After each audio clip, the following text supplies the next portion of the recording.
A Defensoria Pública do Maranhão mantém um trabalho junto à Fundação da Criança e do Adolescente. Sobre esse assunto, nós vamos conversar com Murilo Guarzelli, que é defensor público. Bom dia. Bom dia a todos. Muito obrigado pelo convite. Prazer é nosso em recebê-lo aqui.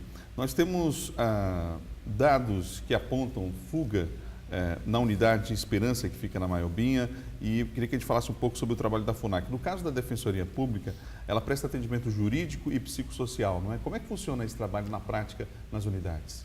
Isso, a Defensoria hoje ela conta com um núcleo, né, de proteção à criança e ao adolescente, cuja titularidade são 3 defensores, especificamente 2 no ato das medidas protetivas e 1 no ato infracional.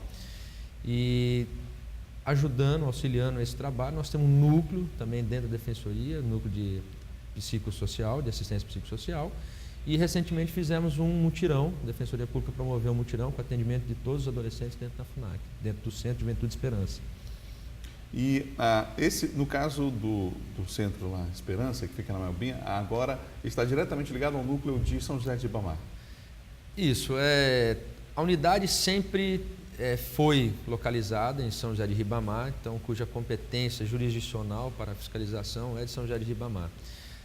No final do ano, um problema que nós tínhamos era o não envio desses processos do interior para São José de Ribamar, para que fosse dado o devido acompanhamento.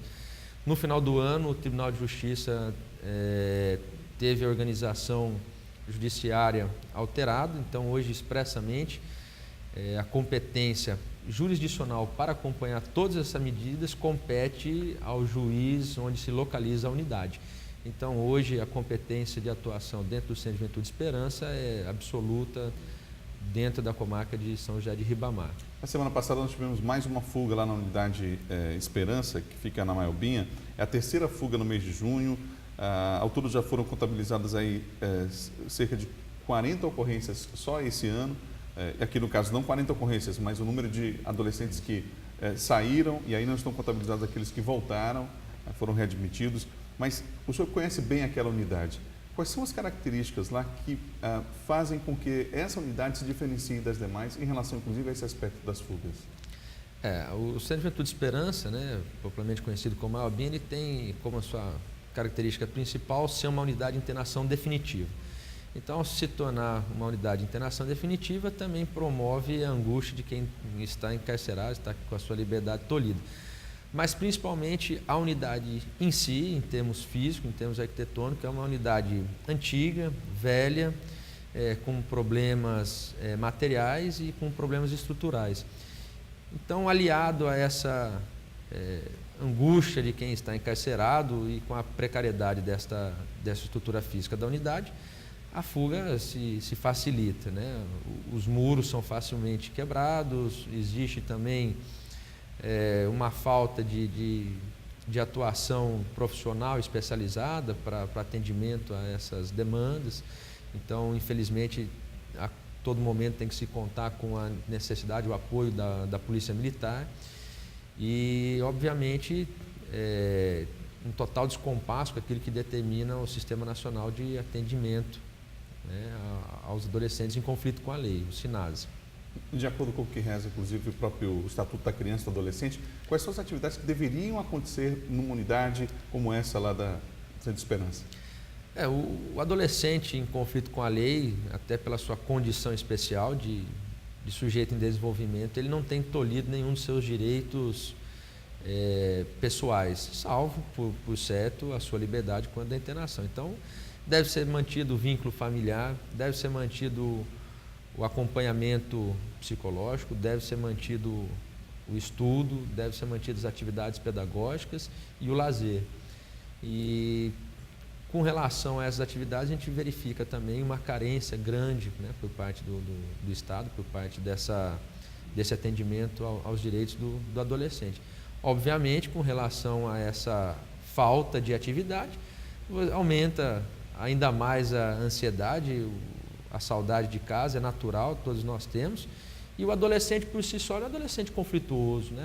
É um sujeito que está na sua formação, ainda quer atingir seus limites, ainda quer saber até que ponto pode avançar, até onde pode chegar. Então, Aliado a todos esses fatores, um fator biológico, um fator social, infelizmente a animosidade dentro da unidade se aumenta.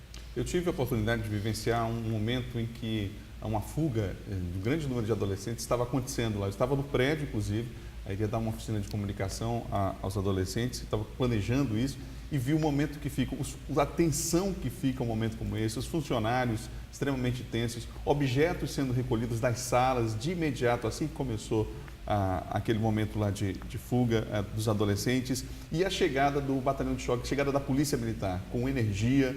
Quando eles deixam, na época em que estive lá, vivi essa experiência, eles deixam em última instância o contato com a polícia, porque eles sabem que na hora que a polícia é acionada, ela chega realmente com energia para conter aquela situação. O senhor tem informações de situações como essa dentro da unidade? Quando se tem a situação de fuga, né, a primeira preocupação é de fato com a integridade física de todos, inclusive dos próprios adolescentes, porque dentro de uma situação de fuga, infelizmente, nós encontramos uma situação de inimizades entre os adolescentes. Então, por vezes, essa fuga vem atrelada até mesmo a algumas agressões. Com relação à atuação da polícia, de fato, a atuação policial, em que pese, por vezes, a polícia utilizar o uso moderado da força, mas a partir do momento que se aciona a polícia, de fato, a autoridade precisa se afastar, precisa deixar a polícia trabalhar, até porque a sua chamada, a sua intervenção decorre justamente da ineficácia do controle interno. Então, por vezes, infelizmente, a gente tem alguns abusos, né? Não dá para se evitar, o controle nessa situação tem que ser evitado, esse acionamento da polícia, teria que, quanto menos acionarmos a polícia, mais o fato é que o uso da força, de fato, é necessário. Então, o nosso objetivo também é fazer com que esse uso da força seja um uso moderado, uso controlado, cujo seu extremo seja praticamente excepcional. A Defensoria presta atendimento jurídico e psicossocial, não é? Faz inclusive um relatório, um estudo socioeconômico dos adolescentes que cumprem medidas socioeducativas. Qual é o perfil desse adolescente no Maranhão? Infelizmente, o adolescente em conflito com a lei não é só peculiaridade do Maranhão, é uma peculiaridade nacional, é um adolescente de baixa renda, mas que essa baixa renda por si só não é o motivo ensejador do cometimento do ato infracional. Atrelado a isso, quase que 90% dos adolescentes é uma evasão escolar, e essa evasão escolar leva ao uso de drogas, e esse consumo excessivo de drogas faz com que o adolescente cometa crimes, né?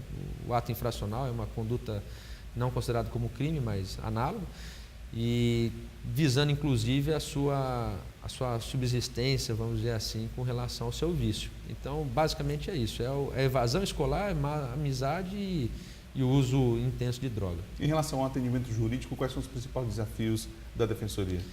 O principal desafio da Defensoria hoje, a gente tem conseguido suprimir um pouco que essa alteração legislativa, né, por conta da organização judiciária, fez com que a atuação da Defensoria ficasse mais efetiva, mas a grande dificuldade ainda hoje é uma falta de padronização com relação às decisões judiciais, né? Muitos juízes, principalmente do interior, não são juízes especializados dentro de uma vara da infância e juventude, são juízes que nós brincamos, né? São clínicos gerais, mexem com várias matérias, então isso faz com que não tenha sensibilidade de um tratamento diferenciado que deve se dar a um sujeito em desenvolvimento. E com relação a isso, a falta de contato com o próprio adolescente e família do interior. Obrigado pela presença, Murilo Guazelli, defensor público aqui no Portal Assembleia. Eu que agradeço, só relembrando que a Defensoria Pública situa-se na Rua da Estrela, 421, no centro da cidade. Lá é a sede também do Núcleo de Defesa e Proteção à Criança e do Adolescente. Obrigado mais uma vez. Veja no próximo bloco, o UFMA lança selo da SBPC e mais, a sanfona fazendo história e conquistando pequenos músicos. A gente volta já.